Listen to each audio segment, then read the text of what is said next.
Hi guys, welcome to EduPod. Plus 2 Statistics എട്ടാമത്തെ chapter estimation of parameters. അതിൽ important ആയിട്ട് നിങ്ങൾ പഠിച്ചിരിക്കേണ്ട ക്വസ്റ്റ്യൻസ് ആണ് നമ്മൾ ഈ ഒരു വീഡിയോയിൽ ഡിസ്കസ് ചെയ്യാൻ പോകുന്നത്. സോ ഫസ്റ്റ് ക്വസ്റ്റ്യൻ നോക്കിക്കേ, what are the desirable properties of a good estimator? ഒരു നല്ല എസ്റ്റിമേറ്ററിന്റെ ഡിസൈറബിൾ ആയിട്ടുള്ള പ്രോപ്പർട്ടീസ് എന്ത്? ഈ 4 പോയിന്റ് കൃത്യമായിട്ട് പഠിച്ചാൽ മതി. Unbiased, efficient, sufficient and consistent. Order മാറിയാലൊന്നും പ്രശ്നമില്ല. അൺബൈസ്ഡ്, കൺസിസ്റ്റന്റ്, എഫിഷ്യന്റ്, സഫിഷ്യന്റ്, ഈ 4 പ്രോപ്പർട്ടി നിങ്ങളുടെ മൈൻഡിൽ ഉണ്ടായാൽ മതി. റെഡി ആണല്ലോ? 2 മാർക്കിന് വരാൻ ചാൻസ് ഉള്ള ക്വസ്റ്റ്യൻ. അടുത്തത്, write a short note on unbiasedness. Model എക്സാമിന് ചോദിച്ച ക്വസ്റ്റ്യൻ. അൺബയസ്ഡ്നെസ്സിനെ പറ്റി ഒരു ഷോർട്ട് നോട്ട് ചെയ്താൽ, അൺബയസ്ഡിനെ പറ്റി ഷോർട്ട് നോട്ട് ചെയ്യുമ്പോൾ നിങ്ങൾ ആദ്യം ശ്രദ്ധിക്കേണ്ട ഈ ഒരു point, E of T equal to theta ആയിരിക്കണം. E of T equal to theta. T എന്ന് പറഞ്ഞാൽ സ്റ്റാറ്റിസ്റ്റിക് ആണ് ആൻഡ് തീറ്റ എന്ന് പറഞ്ഞാൽ പാരാമീറ്റർ ആണ്. ടിയെ നമ്മൾ എടുക്കുന്നത് എസ്റ്റിമേറ്റർ സ്റ്റാറ്റിസ്റ്റിക് എന്ന് പറഞ്ഞാൽ അതൊരു എസ്റ്റിമേറ്റർ ആണ്. അപ്പോൾ നമ്മൾ ടി ആയിട്ട് എടുക്കുന്നത് statistic, which means estimator, and theta is നമ്മുടെ പാരാമീറ്റർ. അപ്പൊ നോക്കിക്കേ, ആദ്യം നിങ്ങൾ പോയിന്റ് എഴുതുമ്പോൾ it is the property of a good estimator. ഒരു ഗുഡ് എസ്റ്റിമേറ്ററിന്റെ ഡിസൈറബിൾ ആയിട്ടുള്ള പ്രോപ്പർട്ടി അല്ലേ അൺബയസ്ഡ്നെസ് എന്ന് പറയുന്നത്? അപ്പോൾ property of a good estimator, വെറുതെ ഒരു പോയിന്റ്. രണ്ടാമത് എഴുതേണ്ടത്, an estimator T is said to be unbiased. ഒരു എസ്റ്റിമേറ്റർ ടി അൺബയസ്ഡ് ആണെന്ന് പറയണമെങ്കിൽ എന്തിനു വെച്ച്? For the parameter theta. അങ്ങനെയാണെങ്കിൽ E of T equal to theta ആയിരിക്കണം. E of T equal to theta ആയിരിക്കണം. അപ്പൊ സിമ്പിൾ ആണ്. സാമ്പിൾ മീൻ അൺബയസ്ഡ് ആണെന്ന് പറയുകയാണെങ്കിൽ, ഒരു എക്സാമ്പിൾ കാണിച്ചു തരാം. ഇഫ് സാമ്പിൾ മീൻ അൺബയസ്ഡ് ആണെന്ന് പറയുകയാണെങ്കിൽ E of X bar is equal to mu ആയിരിക്കണം. നിങ്ങൾ നോക്ക്, ഇതാണ് നിങ്ങൾ അവിടെ എടുക്കുന്ന സ്റ്റാറ്റിസ്റ്റിക്സ്. സാമ്പിൾ മീൻ അതെന്താ? സ്റ്റാറ്റിസ്റ്റിക്കാ. അതാണ് നിങ്ങളുടെ എസ്റ്റിമേറ്റർ എന്ന് പറയുന്നത്. മ്യൂ എന്ന് പറയുന്നത് നിങ്ങളുടെ പാരാമീറ്റർ, പോപ്പുലേഷൻ മീൻ. അപ്പോൾ ഇതൊരു എക്സാമ്പിൾ ആണ്. നിങ്ങൾ കൃത്യമായിട്ട് ഇതൊന്ന് നോട്ട് ചെയ്ത് വെക്കുക. E of X bar equal to mu. Simple. And അടുത്ത ക്വസ്റ്റ്യൻ നോക്കിക്കേ, if T is an estimator of the parameter theta and E of T equal to theta. നമ്മളിപ്പം പറഞ്ഞ അതേ കാര്യം തന്നെ. E of estimator is equal to theta, parameter. അങ്ങനെയാണെങ്കിൽ അത് ഏത് എസ്റ്റിമേറ്റർ ആയിരിക്കും? That is unbiased. നോട്ട് ചെയ്ത് വെക്കുക, അൺബയസ്ഡ് എസ്റ്റിമേറ്റർ ആയിരിക്കും. അടുത്ത question, name the property of an estimator which is based on variance base ചെയ്തുകൊണ്ടുള്ള പ്രോപ്പർട്ടി ഏതാ? അത് എഫിഷ്യൻസി ആണ്. എഫിഷ്യൻസി കേട്ടോ. അപ്പോൾ അത് കൃത്യമായിട്ട് നോട്ട് ചെയ്ത് വെക്കണം. വേരിയൻസ് ആ ഒരു പോയിന്റ് തന്നെ പറയുന്നുണ്ട്. ലെസർ വേരിയൻ മോർ എഫിഷ്യന്റ് എന്ന് പറയുന്നത്. അപ്പൊ ലെസർ വേരിയൻസ്, ഏതിനാണോ വേരിയൻസ് കുറവ്, ലെസർ വേരിയൻസ് മോർ എഫിഷ്യന്റ്, അതെന്തായിരിക്കും? കൂടുതൽ എഫിഷ്യൻ്റ് ആയിട്ടുള്ള എസ്റ്റിമേറ്റർ ആയിരിക്കും. അപ്പം നമുക്ക് അതിൻ്റെ പ്രോബ്ലംസ് വളരെ ഇമ്പോർട്ടൻ്റ് ആണ്. അത് നമുക്ക് ചെയ്യാം. റെഡി? സോ നോക്കിക്കേ, name the property of an estimator which is based on variance when n is large. ഇത് നോട്ട് ചെയ്യണേ. എൻ ലാർജ് ആകുമ്പോഴുള്ള ആ ഒരു ബേസ് ചെയ്തിട്ടുണ്ട് ആ പ്രോപ്പർട്ടി. അതേതാ? അത് കൺസിസ്റ്റൻ്റ് ആണ്. കൺസിസ്റ്റൻ്റ് കേട്ടോ. കൺസിസ്റ്റൻ്റ് നോട്ട് ചെയ്ത് വെക്കുക. 1 വേർഡ് ആയിട്ട് ചോദിക്കാൻ ചാൻസ് ഉള്ള ക്വസ്റ്റ്യൻസ്. റെഡി? അടുത്ത നോക്കിക്കേ, ഇത് ഇമ്പോർട്ടൻ്റ് ആയുള്ള ക്വസ്റ്റ്യൻ ആണ്. കൃത്യമായിട്ട് പഠിച്ചു വെച്ചോ. T1 ഈസ് ഈക്വൽ ടു, ഒരു സ്റ്റാറ്റിസ്റ്റിക് ആണ്, x1 + 2x2/3, T2 3x1 - 2x2 are unbiased estimators. 2 statistic തന്നിട്ടുണ്ട്. അൺബയസ്ഡ് എസ്റ്റിമേറ്റർ ആണെന്ന് പറയുന്നുണ്ട്. For mu where X follows N mu sigma square, T1 or T2 which one is more efficient? ഏതാണ് more efficient? അപ്പോൾ അതിൻ്റെ variance check ചെയ്യണം. വളരെ simple ആയിട്ടുള്ള സംഭവമാണ്. നിങ്ങൾ ആദ്യം നോക്കേണ്ടത് ഇതിൻ്റെ വേരിയൻസ് എന്തായിരിക്കും? വേരിയൻസ് ആണ്. എഫിഷ്യൻറ്റ് പറഞ്ഞിട്ടുണ്ട്, വേരിയൻസ് ആ ചെക്ക് ചെയ്യേണ്ടത്. അപ്പോൾ നിങ്ങൾ ആദ്യം എന്ത് ചെയ്താണെന്നറിയോ? ഇതിൻ്റെ നമ്മളെല്ലാത്തിൻ്റെയും വേരിയൻസ് കൊടുക്കുക. ഇത്രയേ ഉള്ളൂ. ഇ ഓഫ് എക്സ്, x1 ആവട്ടെ, x2 ആവട്ടെ, x3 ആവട്ടെ, എന്തോ ആവട്ടെ, ഇ ഓഫ് x1 x2 ഇതിൻ്റെ ഒക്കെ നമ്മൾ സാമ്പിൾ മീൻ അല്ലേ. അപ്പോൾ നമ്മളിതാ മ്യൂ എന്നാണ് കൊടുക്കുക. അൺബയസ്ഡ് ആണെന്ന് പറഞ്ഞിട്ടുണ്ട്. അപ്പോൾ E of T equal to theta ആയിരിക്കും. തീറ്റ എന്ന് പറഞ്ഞാൽ പാരാമീറ്റർ മ്യൂ. അപ്പോൾ x1 x2 ഒക്കെ എന്താ? നമ്മുടെ മീൻ അല്ലേ. ഇ ഓഫ് x1 എന്ന് പറഞ്ഞിട്ടുണ്ടെങ്കിൽ സാമ്പിൾ മീൻ അല്ലേ. സോ അങ്ങനെയാണെങ്കിൽ അടുത്തത് വേരിയൻസ് നിങ്ങൾ ഇങ്ങനെ കൊടുക്കുക. V of x1 equal to V of x2 equal to, ഇതൊക്കെ എന്തായിരിക്കും? വേരിയൻസ് ആകുമ്പോൾ സിഗ്മ സ്ക്വയർ. അപ്പോൾ അത് നോട്ട് ചെയ്തേക്കുക. സിഗ്മ സ്ക്വയർ എന്ന് പറഞ്ഞാൽ പോപ്പുലേഷൻ്റെ മെഷറബിൾ ക്യാരക്ടറിസ്റ്റിക്കാ, പാരാമീറ്ററാ. റെഡി? ഇനി അങ്ങനെ ആണെങ്കിൽ നിങ്ങൾ V of T1 V of T2 കാണുന്നു. സോ ഫസ്റ്റ് ഇതിൽ ഏതാണ് എഫിഷ്യൻസി കൂടുതലുള്ളതെന്നല്ല അറിയേണ്ടത്. ഏത് സ്റ്റാറ്റിക്കിനാണോ ലെസർ വേരിയൻസ് ഉള്ളത് അത് മോർ എഫിഷ്യൻ്റാ. അപ്പോൾ first you have to find V of T1 എന്ന് പറയുമ്പോൾ നിങ്ങൾ നോട്ട് ചെയ്ത് വെക്കണം. V of x1 + 2x2/3. ഇനി നോക്ക്, ഇവിടെ പറയുന്ന കാര്യം കൃത്യമായിട്ട് ആലോചിച്ചു. നിങ്ങൾ പഠിച്ചതാണ് ഓൾറെഡി. വി ഓഫ് എക്സ് ആണെങ്കിൽ എ പ്രോപ്പർട്ടി ആണ്. എന്റെ സ്ക്വയർ വി ഓഫ് എക്സ് എഴുതാം. വി ഓഫ് x + y ആണെങ്കിൽ V of x + V of y എഴുതാം. വി ഓഫ് x - y ആണെങ്കിലും V of x + V of y എഴുതാം. അങ്ങനെയാണ് ഇവിടെ നോക്ക്. ഈ /3 കോൺസ്റ്റന്റ് അല്ലേ. അപ്പോൾ അതിന്റെ സ്ക്വയർ പുറത്തെടുക്കണം അല്ലേ. അപ്പോൾ 1/3യുടെ സ്ക്വയർ ഇൻറ്റു പിന്നെന്താ നമ്മൾ എഴുതുക? V of x1 plus V of 2x2 എന്നല്ല എഴുതേണ്ടത്.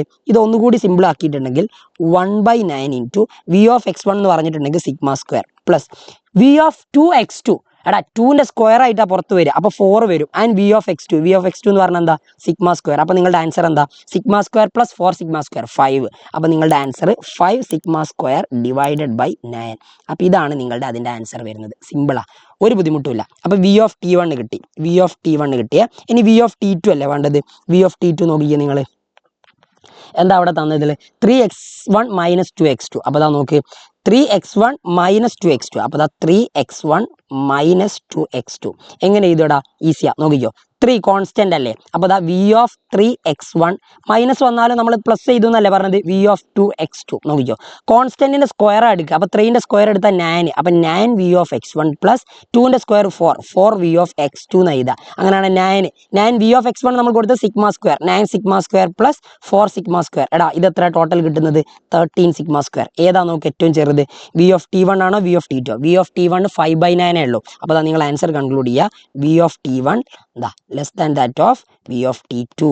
അപ്പം അങ്ങനെയാണെങ്കിൽ ആൻസർ എന്തായിരുന്നു വരുന്നത് 4/9 sigma square less than 13 sigma square. അപ്പം ലെസർ വേരിയൻസ് ഏതാ T1. Lesser variance more efficient കേട്ടോ, അത് കൃത്യമായിട്ട് പഠിച്ചു നോക്കുക. More efficient. അപ്പോൾ ഇവിടെ ഏറ്റവും കൂടുതൽ എഫിഷ്യൻസി ഉള്ളത് ഏത് എസ്റ്റിമേറ്ററിനായിരിക്കും? So T1 is more efficient. T1 ആയിരിക്കും എന്താവുക കൂടുതൽ എഫിഷ്യൻ്റ് ആയിട്ടുള്ളത്. ഇതൊരു ഇമ്പോർട്ടൻ്റ് ആയിട്ടുള്ള ക്വസ്റ്റ്യൻ ആണ്. പബ്ലിക് എക്സാമിന് നിങ്ങൾക്ക് എന്തായാലും എക്സ്പെക്ട് ചെയ്യാൻ പറ്റുന്ന ഒരു ക്വസ്റ്റ്യൻ ആണ് ഈ ഒരു ടൈപ്പിലുള്ളത്. കൃത്യമായിട്ട് പഠിച്ചു വെക്കുക കേട്ടോ. റെഡി, അടുത്ത നോക്കി. A sample of size 10 drone from A population is given below. കുറച്ച് സൈസ് തന്നിട്ടുണ്ട് അല്ലേ. അപ്പോൾ നിങ്ങൾ നമ്പേഴ്സ് തന്നിട്ടുണ്ട്, 10 ഉള്ളത്. സാമ്പിൾ സൈസ് എത്ര 10 തന്നിട്ടുണ്ട്. Obtain the moment estimator for the population mean. എടാ ക്വസ്റ്റ്യൻ നോക്കിയേ, moment estimator for population mean ആണ് കാണാൻ പറഞ്ഞതെങ്കിൽ ഇക്വേഷൻ വളരെ ഇമ്പോർട്ടൻ്റ് ആണ്. Mu cap is equal to X bar. ആ സാമ്പിളിന്റെ മീൻ ഫൈൻഡ് ചെയ്താൽ മതി. മൊമെന്റ് എസ്റ്റിമേറ്റർ സാർ നോട്ട് ചെയ്യണേ, moment estimator for population mean ആണെങ്കിൽ സാമ്പിൾ മീൻ കണ്ടാൽ മതി, mu cap equal to X bar. അപ്പോൾ നമുക്ക് സാമ്പിൾ 10 സാമ്പിൾ ഉണ്ട്, ഇതെല്ലാം കൂടി കൂട്ടുക, 10 കൊണ്ട് ഡിവൈഡ് ചെയ്യുക. ഇതെല്ലാം കൂടി കൂട്ടിയിട്ട് ആൻസർ ഞാൻ ഇവിടെ എഴുതിയിട്ടുണ്ട്, നിങ്ങൾ കാൽക്കുലേറ്ററിൽ വെച്ച് ചെയ്ത് നോക്കുക. നോട്ട് ചെയ്യണം, മൊമെന്റ് എസ്റ്റിമേറ്റർ എന്നാണ് ക്വസ്റ്റ്യനിൽ ഉണ്ടാവുക. മൊമെന്റ് എസ്റ്റിമേറ്റർ അങ്ങനെയാണ്. ഇതെല്ലാം കൂടി കൂട്ടി 10 കൊണ്ട് ഡിവൈഡ് ചെയ്താൽ 766 ആണ് ആൻസർ കിട്ടുക. 766/10 ഒരു പോയിന്റ് അപ്പുറത്തിട്ട് കൊടുത്താൽ പോരെ. അപ്പോൾ 76.6 ഇതായിരിക്കും എന്ത് നിങ്ങളുടെ മ്യൂ ക്യാപ് എന്ന് പറയുന്നത്, അതായത് moment estimator for population mean. Simple ആണല്ലോ. ഈ ഒരു ചോദ്യം കൃത്യമായിട്ട് പഠിച്ചു വെക്കണം, വരാൻ ചാൻസ് ഉള്ളതാ. അടുത്തത് നോക്കിക്കേ, അടുത്ത question. If x1 x2 x3 is a random sample of size 3 taken from a population with mean mu and T1 ഒരു എസ്റ്റിമേറ്റർ തന്നിട്ടുണ്ട് is unbiased for mu. Unbiased for mu ആണെങ്കിൽ നമ്മൾ എന്താ ചെയ്യുക? അൺബൈസ്ഡ് ഫോർ മ്യൂ ആണെങ്കിൽ ദാ ഇത്രയുള്ളടാ. അൺബൈസ്ഡ് ഫോർ മ്യൂ ആണെങ്കിൽ നിങ്ങൾ നേരത്തെ പഠിച്ച കാര്യം E of T is equal to theta. E of T equal to theta ആയിരിക്കും. ഓക്കെ, പ്രശ്നമൊന്നുമില്ല. ഇവിടെ ദാ അൺബൈസ്ഡ് ഫോർ മ്യൂ തന്നത്, അതായത് population mean, which means E of T1 is equal to population മീനായിട്ടുള്ള മ്യൂ ആയിരിക്കും. കൃത്യമായിട്ട് നിങ്ങൾക്ക് എഴുതാൻ പറ്റും. ആൻഡ് ഇത് നിങ്ങൾ ഇതിൻ്റെ പ്രോപ്പർട്ടി ആയിട്ട് പഠിക്കുക. നേരത്തെ വേരിയൻസിൻ്റെത് പഠിച്ചതുപോലെ തന്നെ ഇ ഓഫ് എ എക്സ് ആണെങ്കിൽ ഇ ഓഫ് എക്സ് നീതിയാൽ മതി. E of X plus Y ആണെങ്കിൽ E of X plus E of Y നീതിയാൽ മതി. E of X minus Y ആണെങ്കിൽ E of X minus E of Y നീതിയാൽ മതി, ഒരു പ്രശ്നവുമില്ല. അങ്ങനെയാണെങ്കിൽ നിങ്ങൾ നോക്കിക്കേ, നിങ്ങൾക്ക് ഇവിടെ വേണ്ടത് കെയുടെ വാല്യൂ ആണ്. കൃത്യമായിട്ട് ശ്രദ്ധിച്ചോ. ഇവിടെ നിങ്ങൾക്ക് ഒരു കണ്ടീഷനും തന്നിട്ടുണ്ട്, അൺബയസ്ഡ് ആണെന്ന്. അൺബയസ്ഡ് ആണെങ്കിൽ നമ്മൾ ഓൾറെഡി പറഞ്ഞു ഇ ഓഫ് T1 എന്ന് കൊടുക്കണ്ട, ഇ ഓഫ് ടി എന്ന് മതി അല്ലേ. ഇ ഓഫ് ടി നിങ്ങൾക്ക് ഇവിടെ തന്നിട്ടുള്ള T1 അല്ല, ഓക്കെ T1 അല്ല തന്നത്, അപ്പോൾ ഇ ഓഫ് T1 തന്നെ കൊടുക്കാം. ഇ ഓഫ് T1 ക്യാപിറ്റൽ അല്ലേ, E of T1 equal to mu എന്ന് കൊടുത്തു. ഇനി നിങ്ങൾ നോക്ക്, നിങ്ങളുടെ എല്ലാ സാമ്പിളിൻ്റെയും മീനും, അതായത് ഇ ഓഫ് x1ഉം ഇ ഓഫ് x2ഉം ഇ ഓഫ് x3ഉം ഇതൊക്കെ എടുത്തിട്ടുണ്ടെങ്കിലും നിങ്ങൾക്ക് കിട്ടുന്നത് എന്ത് തന്നെയായിരിക്കും? പോപ്പുലേഷൻ മീൻ തന്നെ ആയിരിക്കും അല്ലേ. ഏത് സാമ്പിൾ എടുത്താലും E of T equal to theta ഇവിടെ തന്നിട്ടുണ്ട്. E of sample mean equal to population mean. അങ്ങനെയാണെങ്കിൽ എടാ നിങ്ങളിതാ ഇതൊന്ന് നിങ്ങൾ അടിപൊളിയായിട്ട് എഴുതിക്കേ. T1 നിങ്ങൾക്ക് കിട്ടിയിട്ടുണ്ട് അവിടെ ഇ ഓഫ് T1, അത് നമ്മൾ എഴുതാൻ പോവാണ്. E of T1 is equal to mu എന്നറിയാം. ഇ ഓഫ് T1 എന്ന് പറഞ്ഞാൽ E of x1 plus 2x2 plus x3/k equal to mu ആ. അങ്ങനെയാണെങ്കിൽ കോൺസ്റ്റന്റ് അല്ലേ, അത് ഞാൻ പുറത്തെടുക്കുന്നു. 1/k into E of x1 plus two constant ആയിട്ടുള്ളതല്ലേ, അപ്പോൾ 2 ഓഫ് എക്സ് ടു എന്ന് എഴുതിയാൽ മതി. വേരിയൻസിൽ പുറത്ത് വരുമ്പോൾ 2² ആയിരിക്കും, ഇവിടെ നിങ്ങൾ അതുപോലെ തന്നെ എഴുതിയാൽ മതി. ആൻഡ് ഓഫ് എക്സ് ത്രീ, അപ്പോൾ ഓഫ് എക്സ് ത്രീ. സോ നോക്കിക്കേടാ, ഈക്വൽ ടു മ്യൂ ആണ്. അപ്പോൾ ഈ ബൈ കെ ഞാൻ വേണമെങ്കിൽ അങ്ങോട്ട് കൊണ്ടുപോകാം. ഓഫ് എക്സ് വൺ അതൊക്കെ നമ്മൾ എഴുതി, of X one, of X two, of X three ഒക്കെ എത്രയാണ്? മ്യൂ ആണ്. അപ്പോൾ 1/k mu plus 2 mu plus of X three mu equal to mu എന്ന് കിട്ടി. ഈ ബൈ കെ അങ്ങോട്ട് പോകുമ്പോൾ ഇവിടെ mu plus 2 mu plus mu, അതായത് 4 മ്യൂ ഉണ്ടാവും. 4 മ്യൂ ഇൻറ്റു 1/k എന്നാണ് വരിക, ഈക്വൽ ടു മ്യൂ. ഈ കെ അങ്ങോട്ട് പോകുമ്പോൾ 4 mu equal to K into mu എന്ന് വരും. കെൻ്റെ വാല്യൂ അല്ലേ ചോദിച്ചത്, നോക്ക് ഈ മ്യൂ ക്യാൻസൽ ചെയ്തൂടെ. So your value of K is mu. കെൻ്റെ വാല്യൂ എന്താ? മ്യൂ. ഇതാണ് മോഡൽ എക്സാമിന് ചോദിച്ചത്.